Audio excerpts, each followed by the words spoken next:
Good morning. मैं हूं Aslam sir और मैं आपको एक सूत्र दिया था आपका घन घनाभ वृत्त और बेलन का सूत्र, जो पॉलिटेक्निक में आता है ज्यादातर और इंजीनियरिंग में आता है, बीटेक में आता है सूत्र, और कक्षा 8 से लेके और 12 तक ये सूत्र काम आता है। तो मैं यहां लिख दे रहा हूं, 8 में भी ये आता है सूत्र, 9 में भी आता है, 10 में भी, 11 में, 12 और पॉलिटेक्निक में भी आता है। किसमें आता है? हाँ, पॉलिटेक्निक में भी आता है, पॉलिटेक्निक में भी आता है। आप उसमें लिख दीजिए, पॉलिटेक्निक लिख दीजिए तब। ठीक है, तो उसमें 2 सूत्र बाकी रह गया है, वो आप ले लें। एक रह गया है शंकु। क्या रह गया है? हाँ, शंकु। तो शंकु में आप हमसे ले लें 4 सूत्र। कितना ले लें? 4 सूत्र। फार्मूला ले लें आप। शंकु का आयतन क्या लिखेंगे? हाँ, शंकु का आयतन बराबर 1/3 गुणे आधार का क्षेत्रफल। क्या लिखेंगे? 1/3 गुणे आधार का क्षेत्रफल गुणे ऊंचाई। ठीक है, इसको अंग्रेजी में कहेंगे 1/3 पाई आर स्क्वायर एच। दोनों सूत्र की जरूरत है। कंपटीशन में पूछता है कि आधार का क्षेत्रफल 100 वर्ग सेंटीमीटर है, एक शंकु का ऊंचाई 20 सेंटीमीटर है, तो उसका आयतन बताइए। तो वो ये वाला सूत्र लगा देंगे, हिंदी वाला।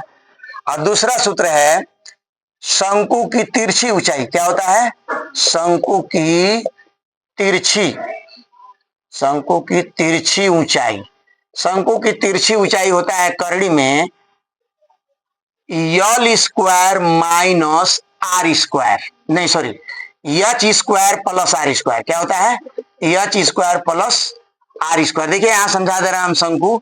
इस तरह का शंकु होता है, इसको कहते हैं ऊंचाई, ऊर्ध्वाधर ऊंचाई। ठीक है, इसको कहते हैं तिरछी ऊंचाई। तिरछी ऊंचाई ज्यादा होता है।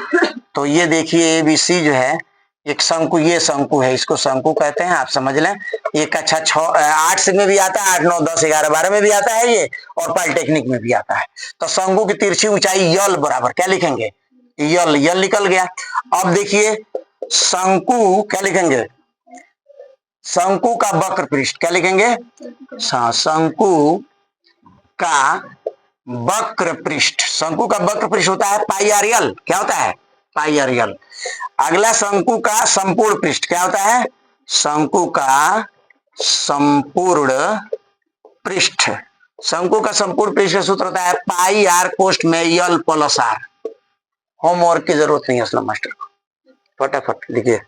अब लीजिए क्या? गोला। नो मोबाइल से, नो चीट से। गोला लीजिए। गोले में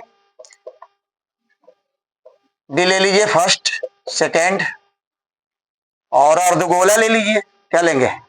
हाँ, अर्ध गोला। इसमें भी 2 ले लीजिए, फर्स्ट, सेकेंड। गोले का जो है, गोले, बोलिए, गोले का आयतन का सूत्र होता है सर, ये सब सूत्र याद करेंगे तभी सवाल हम पढ़ाएंगे तो समझ में आएगा आपको। हाँ, 4/3 पाई आर क्यूब। क्या होता है? 4/3 पाई। गोले, बोलिए, गोले का वक्र पृष्ठ 4 पाई आर स्क्वायर। संपूर्ण पृष्ठ भी इतना ही होता है, लिख देगा? ले लीजिए। गोले का क्या लिखें? हाँ, गोले का संपूर्ण पृष्ठ भी होता है 4 पाई आर स्क्वायर, क्योंकि गोला गोल होता है, वक्र पृष्ठ संपूर्ण पृष्ठ एक ही होगा। है। अब ले लें अर्धगोले का। क्या लिखेंगे?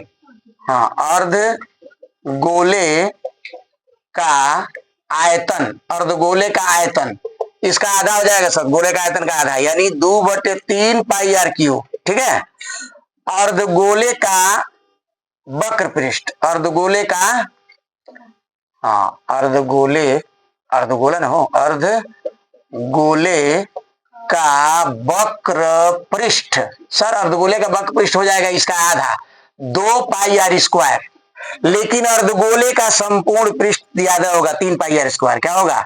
हाँ, अर्धगोले, बोलिए, अर्धगोले का संपूर्ण पृष्ठ बराबर 3 pi R square. 3 pi R square कैसे हो जाता है?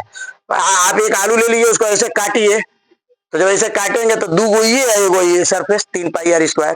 तो गोला हो गया, शंकु हो गया, इसको कंप्लीट तैयार करिए आप लोग। अब हम शुरू करेंगे वृत्त से। वृत्त में एक सूत्र और बचा हुआ है, वृत्त में वो सूत्र दे के कल अब परसों से हम सवाल लगाना शुरू करेंगे। पॉलिटेक्निक वाले लोग भी तैयार करें और जो 8, 9, 10 में पढ़ते हैं उनके भी तैयार करें। मैं हूं असलम सर।